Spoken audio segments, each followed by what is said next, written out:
Hey, everybody, and welcome back to another installment of the Offset Podcast. And this week, we're talking about grade management. Stay tuned.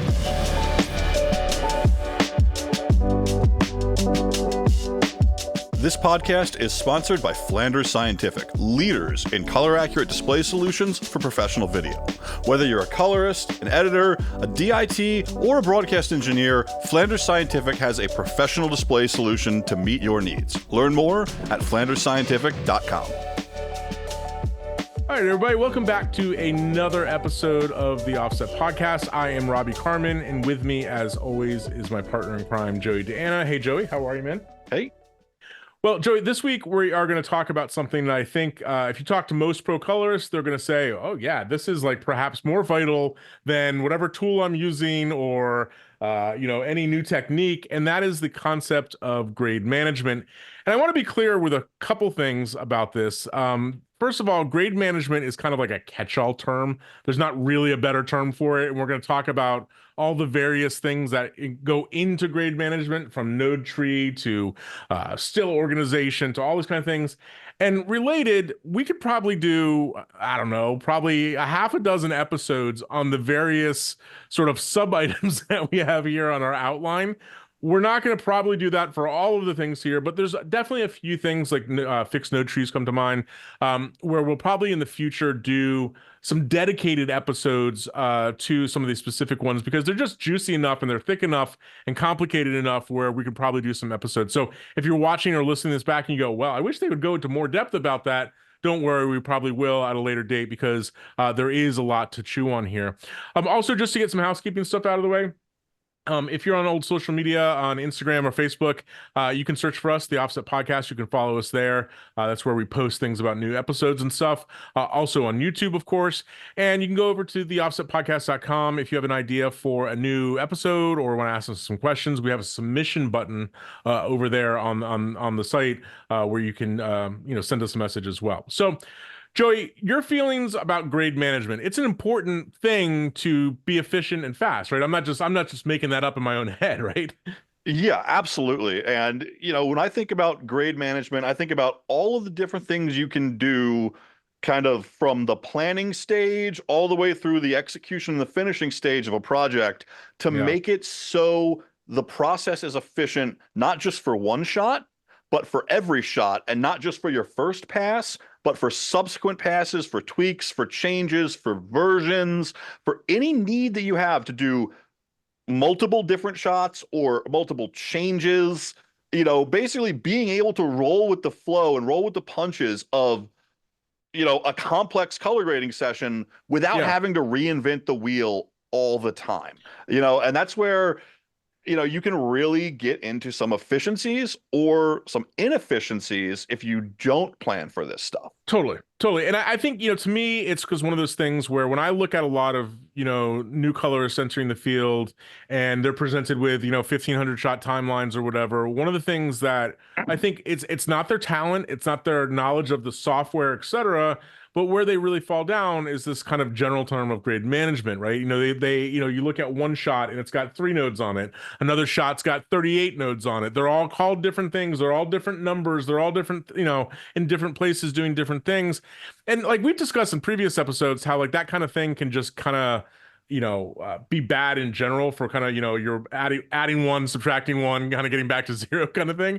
But I think, if you talk to most, pro colorists, they'll say, look, the stylistic concerns of a project vary from place to, from show to show or whatever, but the techniques about how I go about managing a project are kind of universal, and there's something that you have to have in your back pocket to work quickly. So, I think we should dive into that. And I want to be clear about one more thing, and that is that this is not a complete list of grade management techniques, right? If you have something to add, again, hit us up on social media or the submission form. And like I said, we can probably add it to a future episode because there is a lot to talk about. Okay, so first thing first, let's talk about in a kind of a general way. I don't think we need to go into an amazing amount of depth about this, but fixed node trees, Joey. This is something that I know that you're, you're an evangelist for, right? Everywhere we go, you're talking about the power of fixed node trees. For our audience, what is a fixed node tree and why is it so powerful? Yeah, I mean, anybody that's ever met me knows that I live by the fixed node tree.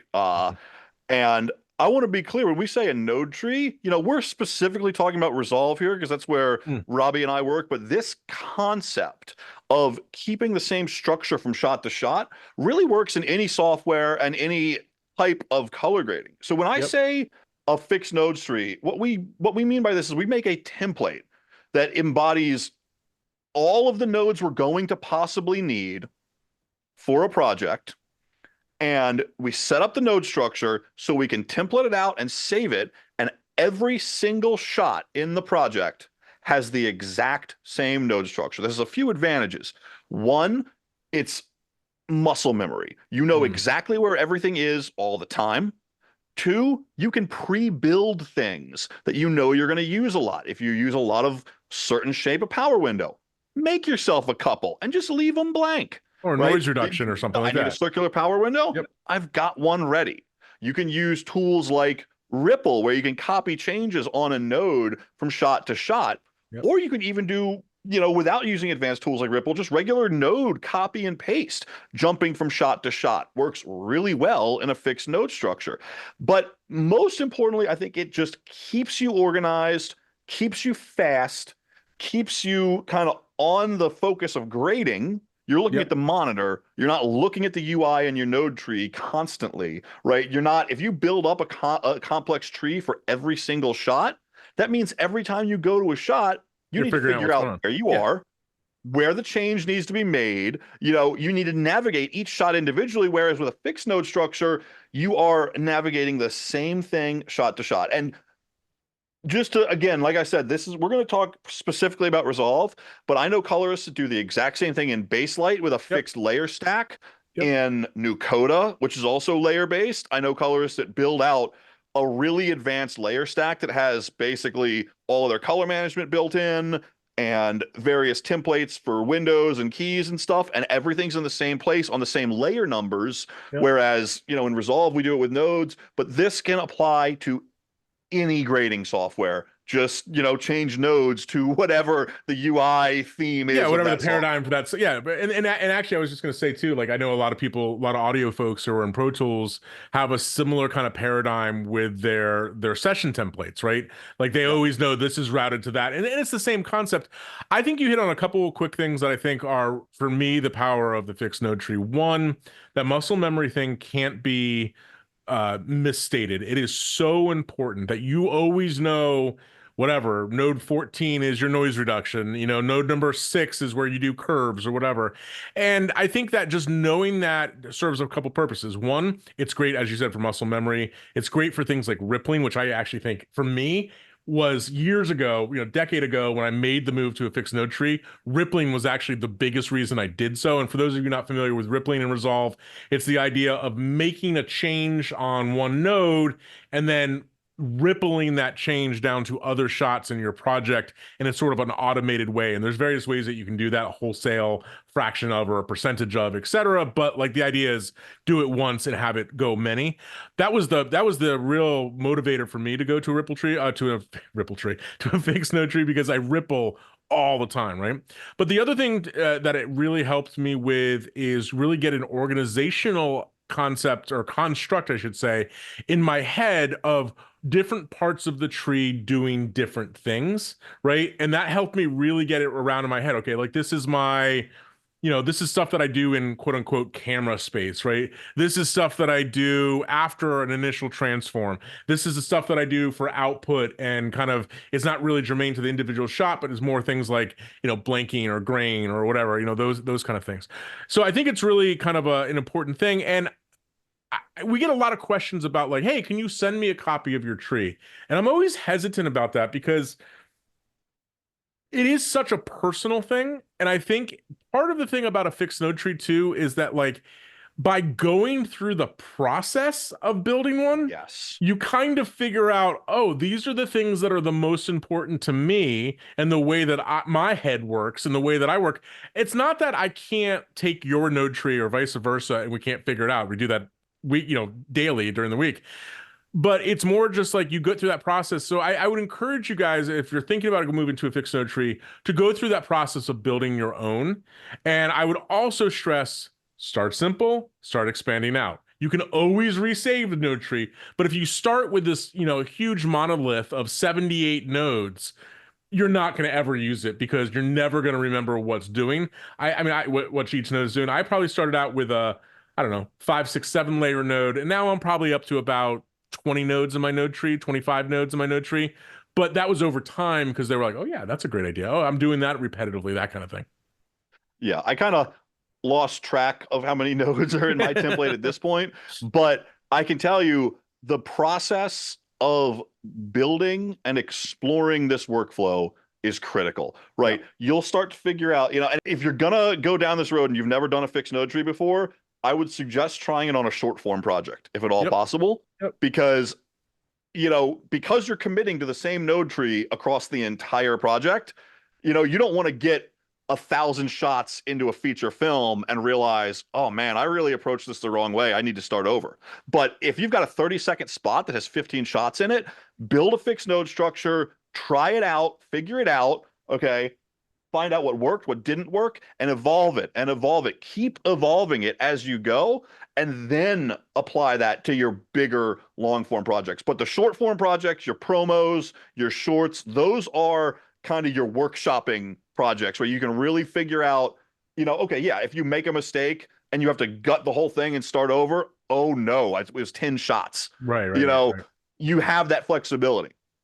Yeah, and I mean, and it does take some practice. I think what you're getting at is that it does take some practice to figure out, where the order that you have things in, what's best for you in terms of navigating between nodes, that kind of stuff, or like what's best for initial settings, right? Like, you might have, for example, you have a node that has a power window on it, and let's say it's a circular power node.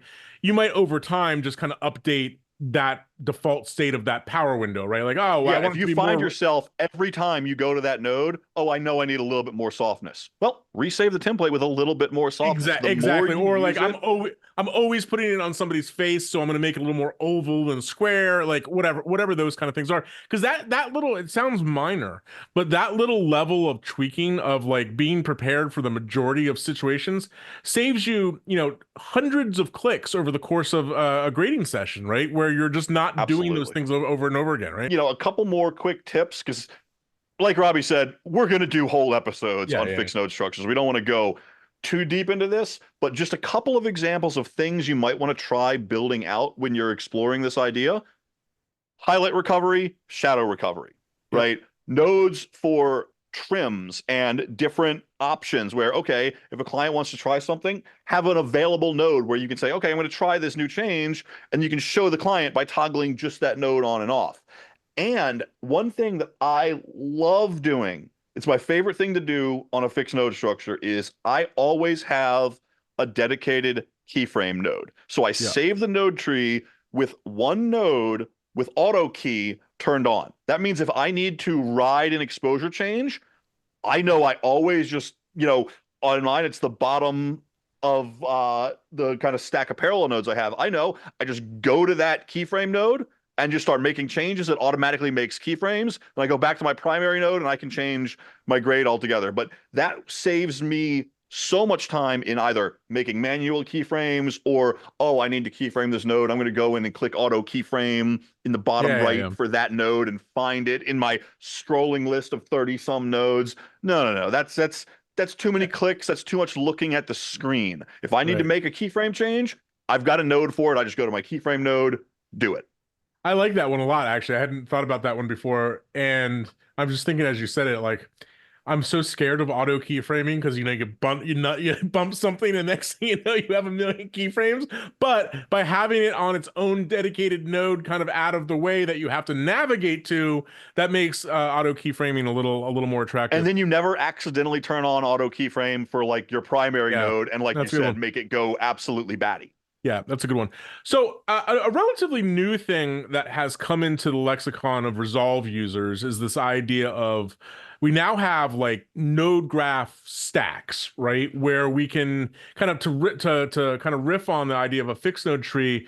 This was introduced in version 19 of DaVinci Resolve, and it's kind of this concept of layered node trees, right? Where we can set up different layers with each layer having its own individual node tree.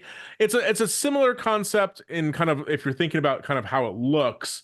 If you're listening to this on an audio podcast, it's kind of a similar concept of like having different states of the clip, like pre-clip, group, or whatever. But I kind of like this too because as I've gotten down the path of more complicated node tree setups, it's become a lot to look at. And it's become a lot to kind of navigate around a little bit, right?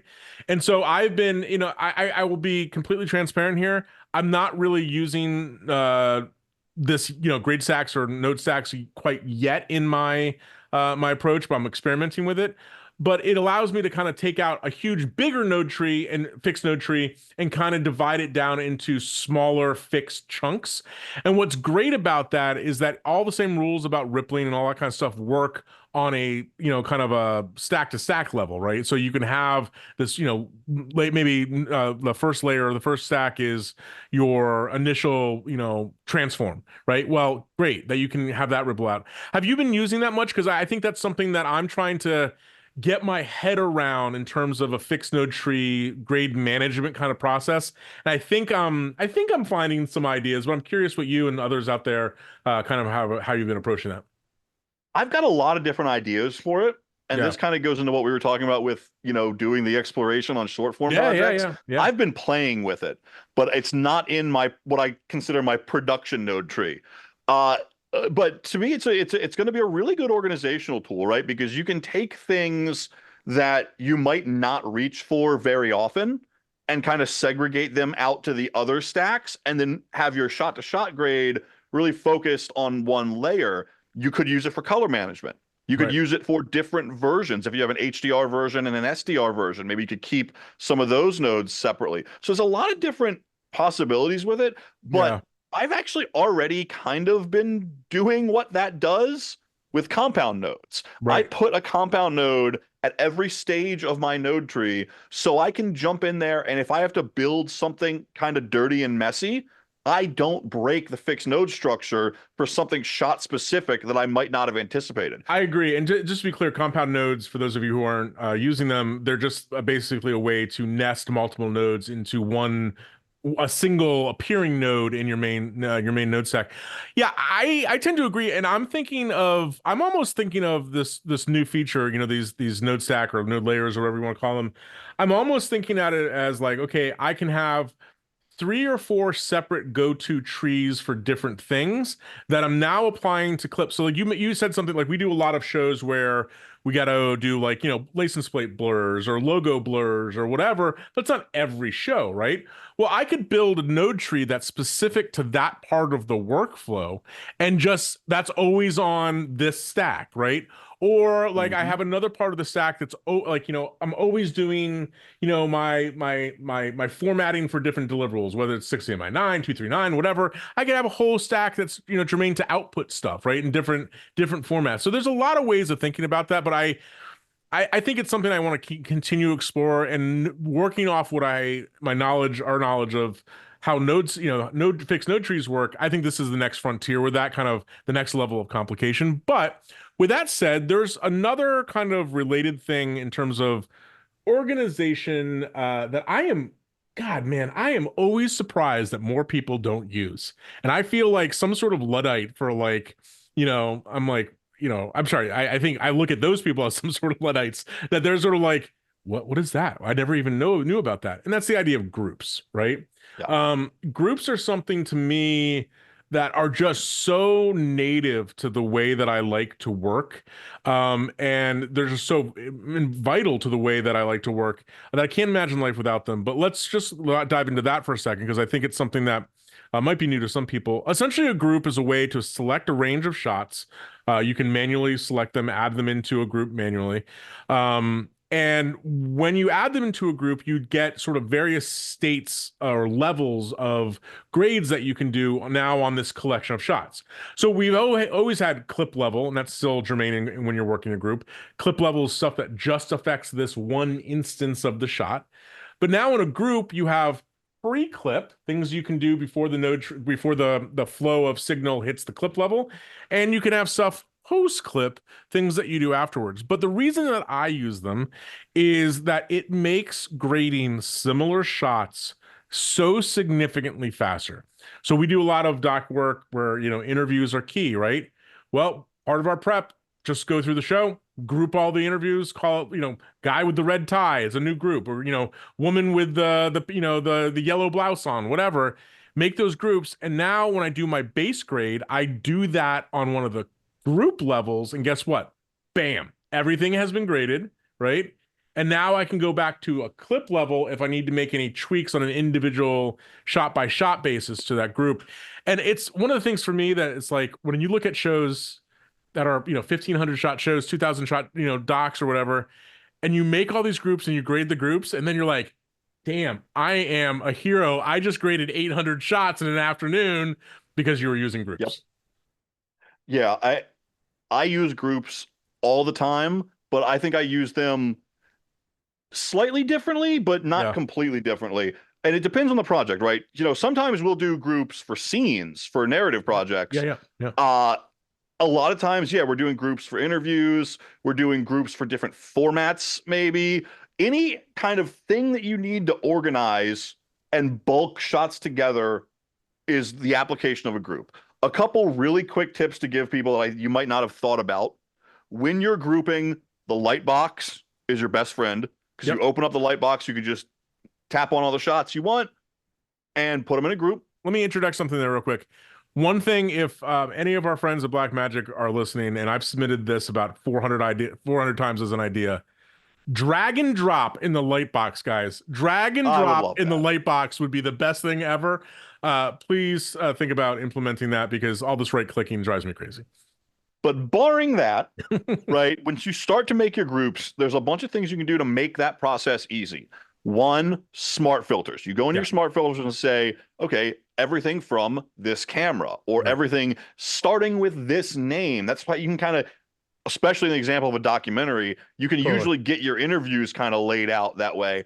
But the biggest tip I can give you, if you have a lot of shots to group, the worst thing ever is, okay, click, click, click, click, click. And then you scroll down, click, click, click, click, click. Oh, I just missed. I just blew my whole selection. I know. Right? I know. You want to do it in stages. So you click like 10 shots, add them to your group. And then what I do is I always have a smart filter saved. And this one is weird. People that don't know about this get surprised, is it the no group smart filter? Yes. Yes. You want a smart filter yes. for anything that isn't grouped. Yes. So once you start grouping, then you go to that smart filter and it clears out anything you've already assigned. Yep. So you're whittling down the show as you're grouping it. And the way to do this, there is no grouped or ungrouped smart filter. You make a smart filter, you say where group is blank, and you leave it blank. Yep. So if the group is blank, it's in the smart filter. If the group is not blank, it's not in the smart filter. It doesn't show it to you. So then you can go in and say, okay, I'm going to group these 10 shots. Good, they're gone. Refresh the screen with that smart filter. Oh, here's 10 more of that interview. Good, they're gone. Refresh the screen. It saves you from selecting like 200 shots and then missing the scroll bar with your pen a little bit, and then just clicking out of that selection. Yeah, totally. And I think the smart filters in general, we could do a whole episode on that. Smart filters are just a way of basically taking a set of metadata or criteria about your project, timeline, and or clips and filtering things down. And I do that. I have so many smart filters that are germane to the types of shows that we work on. So for example, I have one like still images. Like if you're a JPEG, TIFF, whatever, like automatically show me those. I have the same thing for things that have like alpha channels associated with them. There's like the sky's the limit with that, but it lets you just to get out of view really quickly. And it's especially helpful in the Lightbox. It obviously works in filtering your timeline, which is Lightbox is just an extension of that. But it gets you to be able to group that stuff to real quick. I would also make one other suggestion about groups, and that is that I know you, I know you just call it group one, group two, group three, group four, whatever. No, I name them when I can. When you get, I tend to name them not because like one of the problems, an embarrassing thing I'm sure people have faced before, right? You're in a session with a client and they're like, oh, well, let's go to that shot of Bob. And you're like, I have Yeah. no idea who Bob is because I haven't been listening to the show. I've just been grading it, right? So I'll name them things like, guy with, tie on, or, whatever, kid with a baseball cap on, or something like that, that very quickly I can just go, oh, that's what the client's talking about. I'm into that group. The other related suggestion is that if you're gonna have, I've found because I have my control surface and Stream Decks set up to do this. If you have similar groups, say an A cam, B cam, C cam, search all of those related cameras out at a time, because that way I think from an OCD point of view, it's easier for me to get my head around when I have these groups in a order in a row. Yeah, that's another feature request if anybody's listening. Yeah. I'd love to be able to sort and reorder the groups. Right now you can't. Right now, exactly, because that just makes it, instead of oh, here's A camera and all the way down here is B camera, it just makes it a little easier to get at. So yeah, groups are an essential thing. I think, again, we probably can do a little more on this at a later date. But generally speaking, once I have things in a group, there's this debate about what you should do in what group level or not. Yep. To me, it really is germane to how your brain works and how you want to work. I tend to, I understand that the math concatenates from pre-clip to clip to post-clip, right? The way that I generally think about it, and sometimes it has some implications, but I generally forget that there's two levels, and I usually just use that post clip level as kind of like my main node tree is in that post clip, and I'm making Yeah. clip specific changes on the clip level. But if you wanted to be even more organized, like we were talking about node stacks earlier, you could do like an initial transform in your development of the shot in pre-clip. You have all your shot specific stuff in clip, and then you have all your output or your trim stuff in post clip. There's no right or wrong there. There's some math implications, like you might find it, well, you might say, oh, well, it's easier to do something after this processing or whatever. Like that's going to be on a case by case basis, I think. Yeah, and I'll say this, you don't even have to use pre-clip or post-clip to get usefulness out of groups. Because it's a sorting right? method. Absolutely. It's a sorting method. Right. Absolutely. More often than not, I don't put anything on the group levels. What I'll do is I'll use because I'm such a zealot for the fixed node structure, I will use the same fixed node structure across all the shots, including the group shots, but I'll use the groups as a organizational tool for Ripple, because you can do Ripple to group. So if I have all my interviews, I'll pick I'll get my interviews graded and then assign the same tree to all of them. Then I'll make shot to shot changes as needed. And then, okay, I need to make all the interviews brighter, make it a little bit brighter, Ripple group. That works with scenes. It works with interviews. To me, it's just a different way of organizing it in my brain, where it's a quick shortcut to do a ripple. Well, it's nice. It's nice because you don't have to, unlike the other option for rippling, which is ripple to selected clips, you don't have to make that selection first. I mean, that's useful. Exactly. It's ready for you. And you can map it to a button. There's a whole, yeah, that's a really super advantageous. And to me, it's about saving clicks, right? I don't have to click on post clip. That's one click times 1,000 shots during the day that I might not want to do. However, again, there's no rules here. I will use post clip or pre clip as needed. Yeah. But don't think if you're not using it that you're doing it wrong. And also groups, they go into other things like filtering. So if you want to filter your timeline by only a group, or you can do a split screen of the groups, so there's a lot of stuff in the software that you can use the group as an organizational tool that, even if you're not putting a grade on one of the group levels, it's still really, really valuable. Yeah, and there's a couple of things that are kind of tangentially related to groups. I would put them in the general group category. They operate a little differently. And I think it's important to understand that as any software matures and there's enough people saying, yeah, this is cool, but I'd like it to work this way, there's always going to be multiple similar kind of things to do. And like the next thing I'm about to say is similar in general idea to groups, and that is the idea of shared nodes. Shared nodes came in, I think, Resolve 13, 14, somewhere in that range, maybe. And they function in a not exactly the same, but in a similar fashion. So, for example, if you had a shared, you added a node, and let's just say you put grain on it. Grain's an easy one to think about. You put grain on that, you right click on it, you make it a shared node. And now, anytime that you add that shared node, it could be in your fixed node tree already, for example, but anytime that you make changes on it, it will change all of the clips that have that shared node, whether they're grouped or not, right? So it's kind of like Yep. it's kind of like a just an alternate version, grouping light, if you will, something like that. Yeah, and a lot of people have asked for groups of groups, like multi-layered grouping Yeah, as a yeah, feature. Shared nodes is a way to achieve that. yep. Because you could group and have a shared node within the group, right? Exactly. That's it. That's an interesting. I never even thought about that. That's a pretty good way. You of can have handling one shared node across multiple groups. Now you've got a group of groups. it takes a little, especially with shared nodes, like that one is it's a little dangerous to me because there's not really any indication that you've just Yeah. all of a sudden made this wholesale change that's affecting everything. And there's not really, you don't really have to force it. You don't have to, like groups, you have to say, okay, ripple this to the whole group. You make a change to that shared node, doesn't matter. And you think you're changing just one shot. And it's everywhere now, right? So you got to be totally careful with that. All right, so Joey, groups, shared nodes, all that kind of stuff is related. There's one last kind of thing that I didn't quite know where to put it. And it's because it's sort of groupish. It's sort of, I don't know, smart filter-ish kind of thing. And that is the idea of sort modes. Now, you already spoke about just a second ago about the idea of smart filters, which basically allow you to sort the timeline in different ways by different metadata parameters, right? But the specific thing I'm talking about here is actually a pretty old school thing.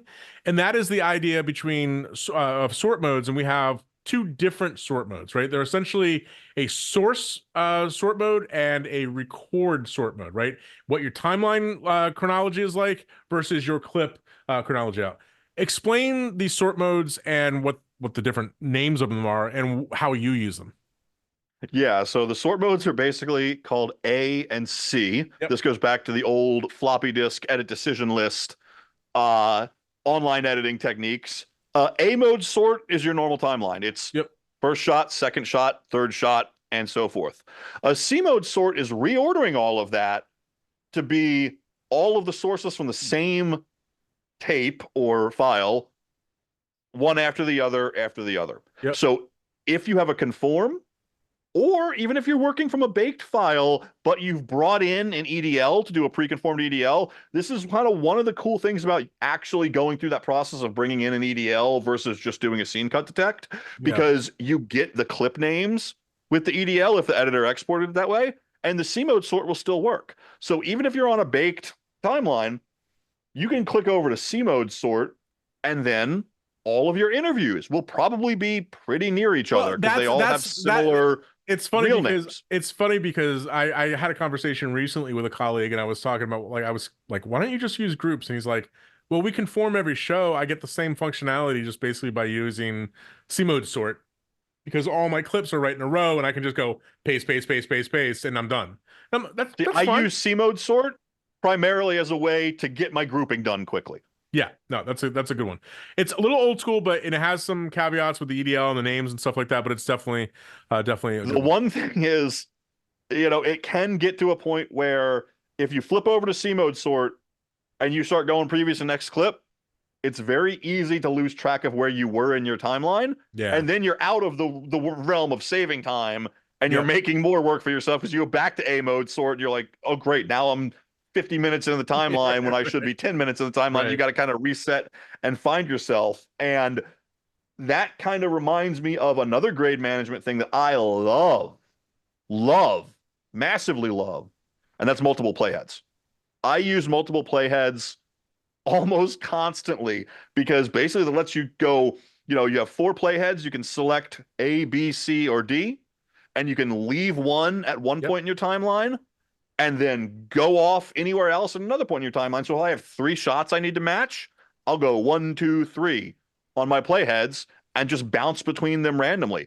If I'm using C mode sort, and I know I'm about to go on a wild expedition across the timeline looking at these different interview clips, I'll drop a playhead, jump to the B playhead, go wild on my timeline, then go back to A mode sort. Guess what?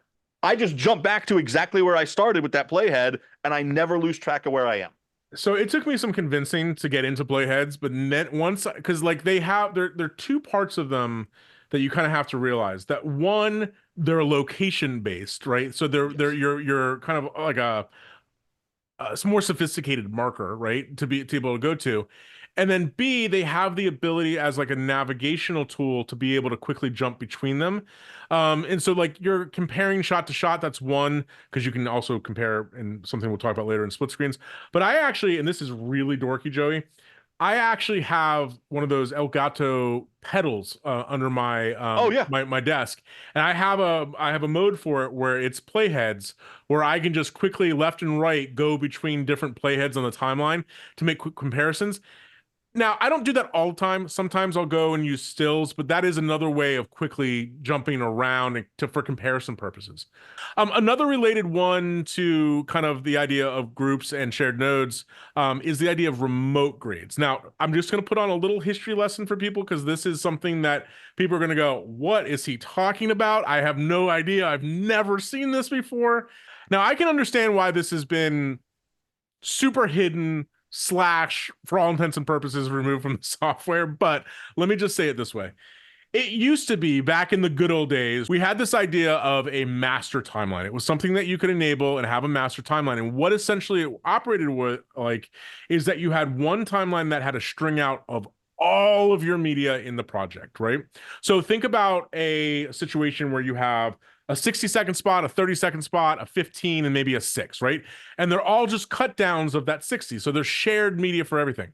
So what you would do in that situation for efficiency, so you don't have to copy and paste or anything like that, or group or any of these other new things we talked about, is that you would just go through the master timeline, you would grade all the shots, and because you have remote grading enabled, those grades that you did on the master timeline would ripple to all the individual spot timelines with that grade already in place. So grade once and it's done multiple places, right? Okay, the problem with that, or the confusing nature of what people got into that, is that they would go, cool, well, this grade seemed perfect for me when I was on the master timeline, not looking at it in context of the shots that were around it in the shot flow. They would make changes on the individual timeline, not still in remote grading, right? They would make changes to that, not realizing how remote grades really worked.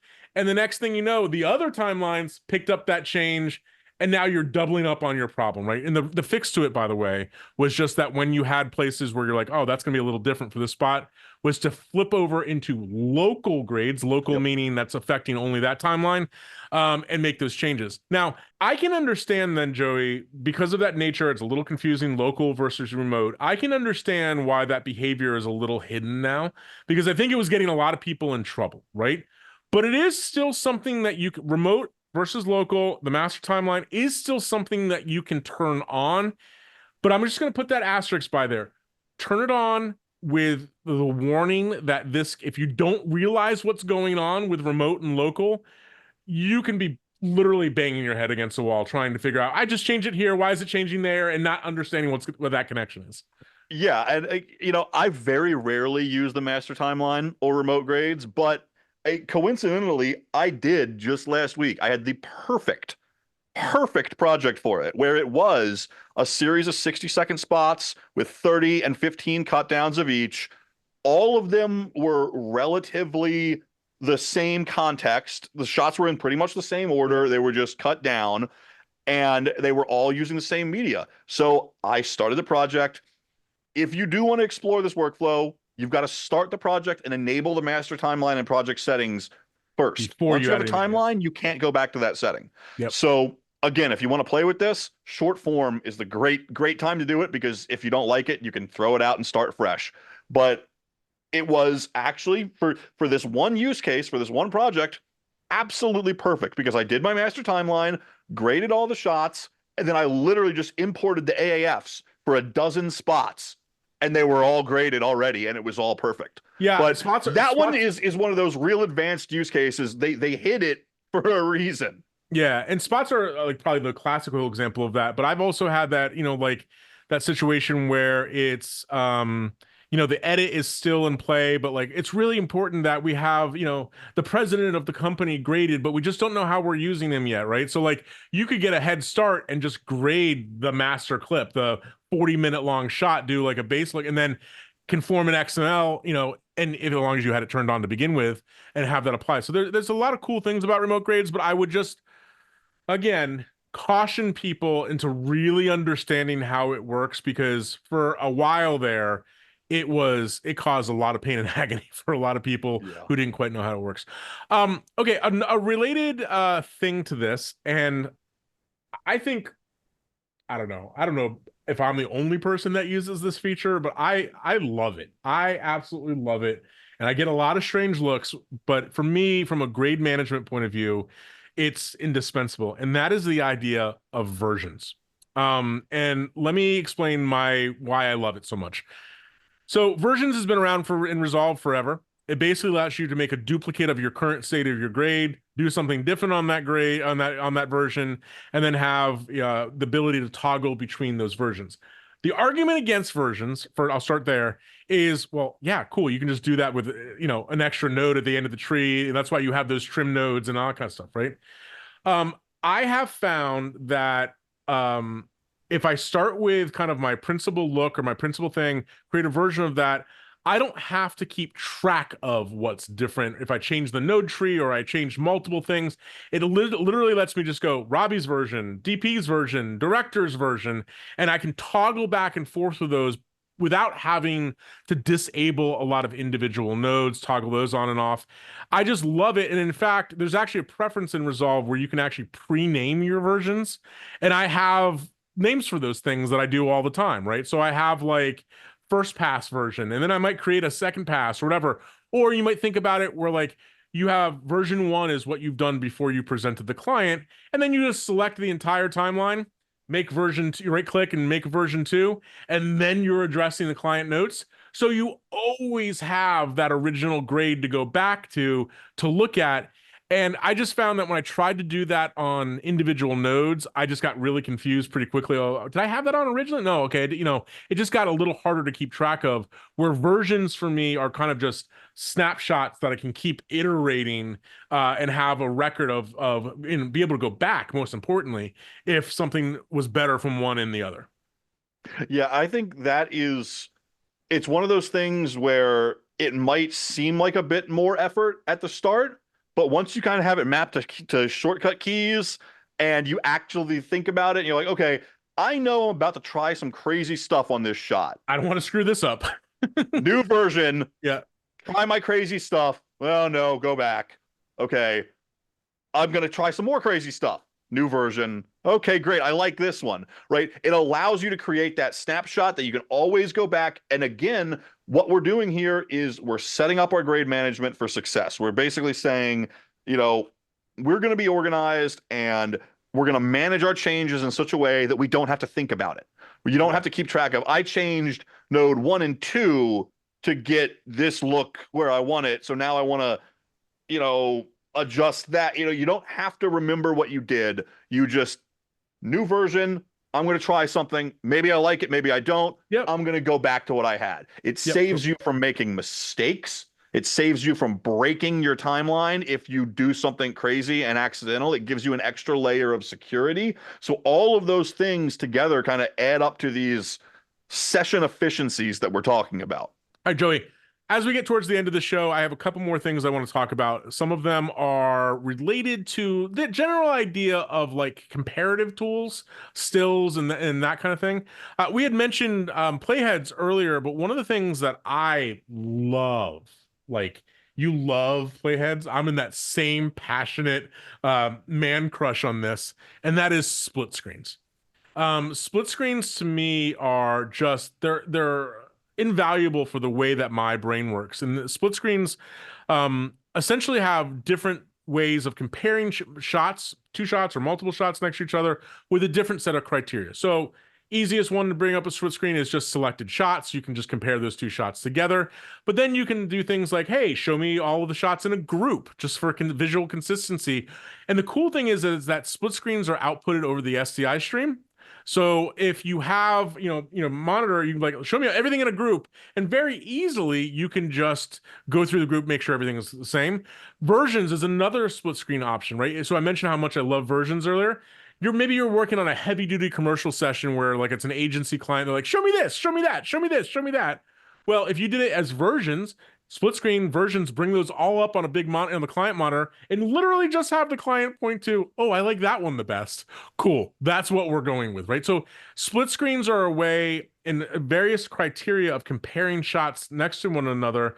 And I just like them a little bit better than what a lot of people I think use stills and still wipes for, because it just allows me to look at them on the same screen at the same time. Now, there's one really important thing that you should note about split screens, and that is screen uniformity. I know people are gonna like, what are you talking about?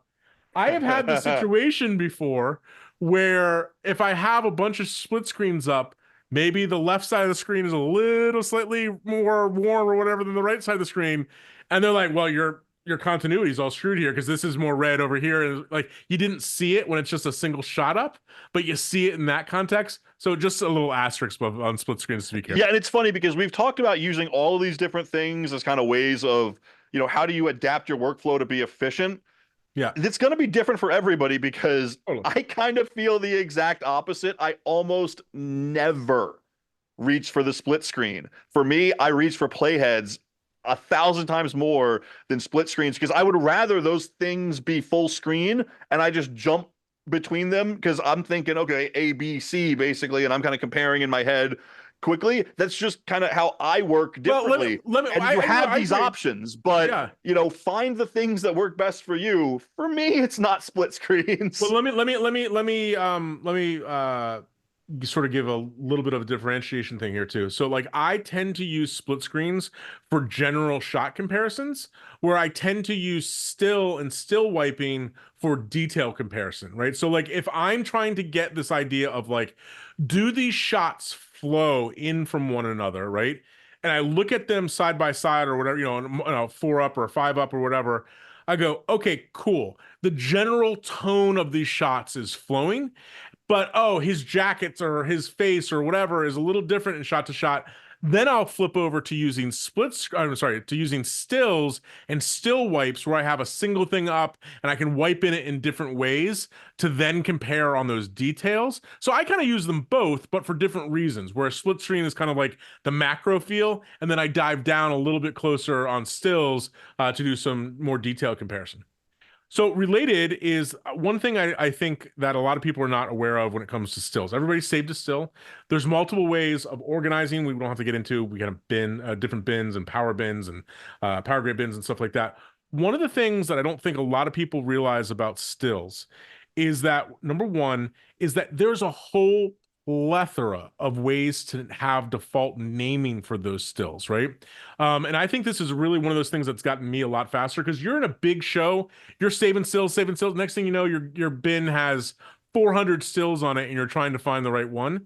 There is an preference and resolve for default naming. I have recently gotten into the idea of using variables in my still naming, right? So now I name by, it always gives you like the shot number, 117 or whatever, but I name by time code. And then I name by like, I think I do time code and version as my default way of naming stills now. So I can very easily go to it and go, oh yeah, that's the still I pulled from. When it comes to stills, I'm curious about, I don't think we've ever actually talked about this. Are you a wiper or are you a quick flash between stills? 100,000,000% quick flip. I do the wipe to the very edge, and then I just play still on and off. It's the same thing as how I like to compare with playheads versus split screen. I think my brain is just like, I like that A-B because I can focus on one thing and see where that's changing. Yeah, I have come around a little bit to the flash it up real quick, like to compare a thing. I think what I try to do sometimes is I do this, like if I'm matching skin tone, for example, I'll bring them up in some sort of wipe, get them there, and then I do the flash thing to see if that works. And if that works, I'll go back up to the split screens thing and select a whole bunch of them and see if that works, right? And if I got it working on all three of those comparison tools, then I know that it's working. Also, I don't think a lot of people realize this one. You can wipe to another clip on the timeline too, which is which is very handy. You don't have right to click the thumbnail, wipe to timeline clip. Yeah, very useful. Which you don't have to make your life complicated by saving a still and then organizing it that way. You know, if you're not, it's not something you're going to keep for later. Why make it? Just compare to a shot on a timeline, which is pretty handy. Okay, last two or three things before we wrap up, and that is the idea of what I'm generically going to call layers, but that's a little confusing to people because we already talked about layers and stacks earlier. What I mean specifically is how you organize the edit timeline in terms of your overall approach to management of clips, right? And I see this really, we talk about, wagging our old man fingers about editors who use 827 layers and nothing's in the same space. But one of the things that I think is really useful is organizing your timeline for, hey, this is my base layer. This is, whatever inset stuff. This is my text. These are my subtitles. Because this is what I'm getting at, is that you might want to be organized on your edit timeline for things like text or whatever, but you might not want all of that stuff to be visible on your color timeline. And this is a little hidden thing that I think more and more people are hip to, but it's really important to mention, is that on the color page timeline at the track headers where it says V1, V2, V3, and so on, you can actually click on, with some modifiers, click on those track headers to disable entirely or just to disable from view, right? So an option click or an alt click on those headers is going to turn them off from view in the color page. Because I'm sure you faced this situation before. You're going along, you're grading, and then you're like, why is the control not doing anything? And then you realize that you're actually on a lower third. You're grading a subtitle. You're grading the subtitle or something like that rather than on that, because you don't need that on your timeline. You want it on for context, but you don't want it on the timeline to grade. So that's a little quick tip about that too, is being able to temporarily disable things from view on your color page timeline so they're still there and still be able to look at them, but they're not going to accidentally grade them, right? Which is and this is something I talk about all the time, like ad nauseum, which is, prep.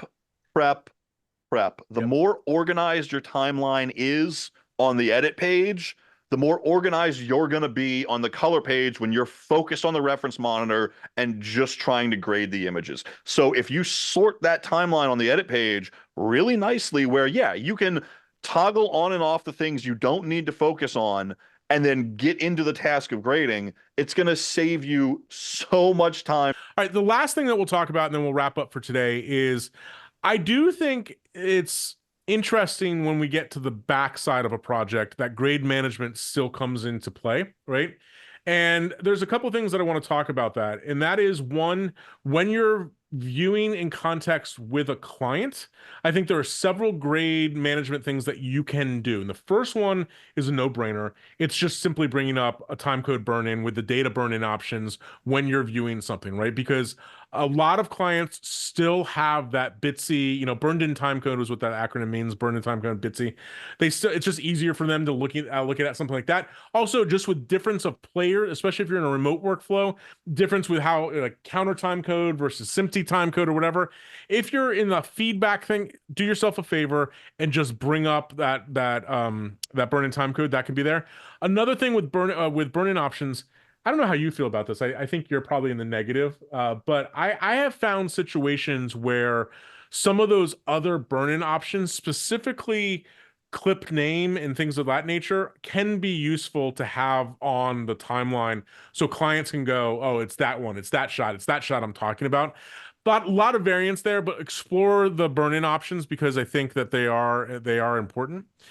And then lastly, with rendering. Okay.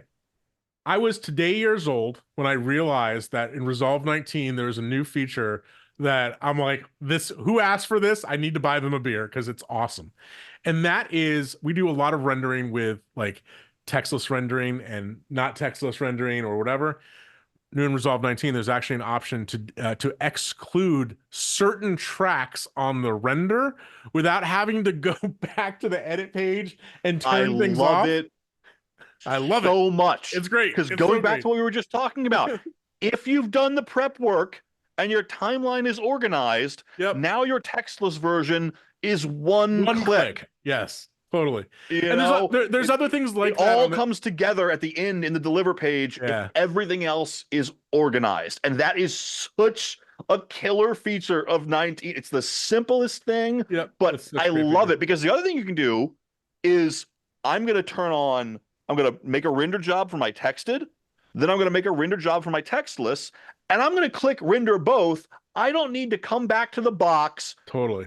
uncheck, And that was always the problem. add a new render job. That was always the problem with the other way of doing it, is that you had to do one render at a time because it was based on what was ever enabled in the edit time. Or you duplicate your timeline, which has all kinds of other implications for things like render cache or messing up version. You know, you could do it that way, but it was messy, right? Yep. Now it is beautiful and clean if you were organized at the beginning. Yep. And there's two last things I'll mention on the render page that are important, then we'll wrap this conversation up. One, you do have the ability to render versions on the render page, which is great. Yes. So remember, if you want the director's cut and they're all their crappy grade that you hate, right? Sure. You've made that a version, just turn that on and you're done with that. Similarly, there is a way, like if you're in a workflow where maybe you have an online editor doing things after the fact, or there's, for a visual effect workflow, this doesn't get talked about very much, but there is this idea of what's called flat pass render, where you can, if you've ever had the situation where you've done all this work and then you're having a panic attack that all your renders don't have your grade on it, that's probably because flat pass is turned on. So that is another little minor grade management thing to worry about.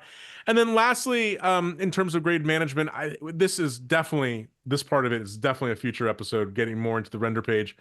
But I don't think a lot of people actually realize the power of switching between single clip and individual clip renders. And what I mean by that is that individual clip renders actually have a whole lot more grade management possibilities than rendering out a single clip of your timeline. Some things that come to mind are render at source resolution rather than the timeline resolution, right?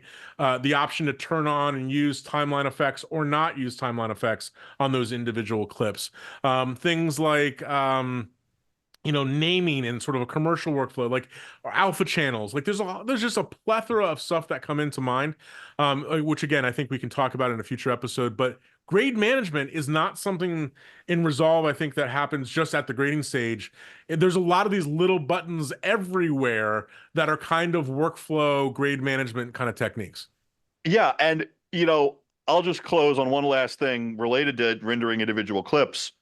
It doesn't have to be individual clips. You can kind of think fourth dimensionally here. Something that I do all the time. Yeah. If I have 50 spots in a project, I'll just select them all in the bin, new timeline from selected clips. I make sure I turn off the use mark in and out so I get the whole timeline. Now I have a string out of nested timelines of all my timelines. And those are deliver individual page, clips. Render individual clips. I just batch rendered 50 timelines with one click. Totally. That's a great technique, actually. Very cool. All right, guys. So we bounced around with a million different things here. Hopefully you followed some of it. As we said, a lot of these subjects we can go into more depth. If there's a particular subject that you did think, leave us a comment. Let us know which parts of these you want us to dive deeper into. Totally. Because there's a lot to break down here, but hopefully in the hour or so we've been talking, you've gotten some little nuggets out of here that you can work into your own projects and into your own workflows. So as always, thanks for checking out this episode, and hopefully it was helpful. Until our next episode, I am Robbie Carmen. And I'm Joey Deanna. Thanks for listening.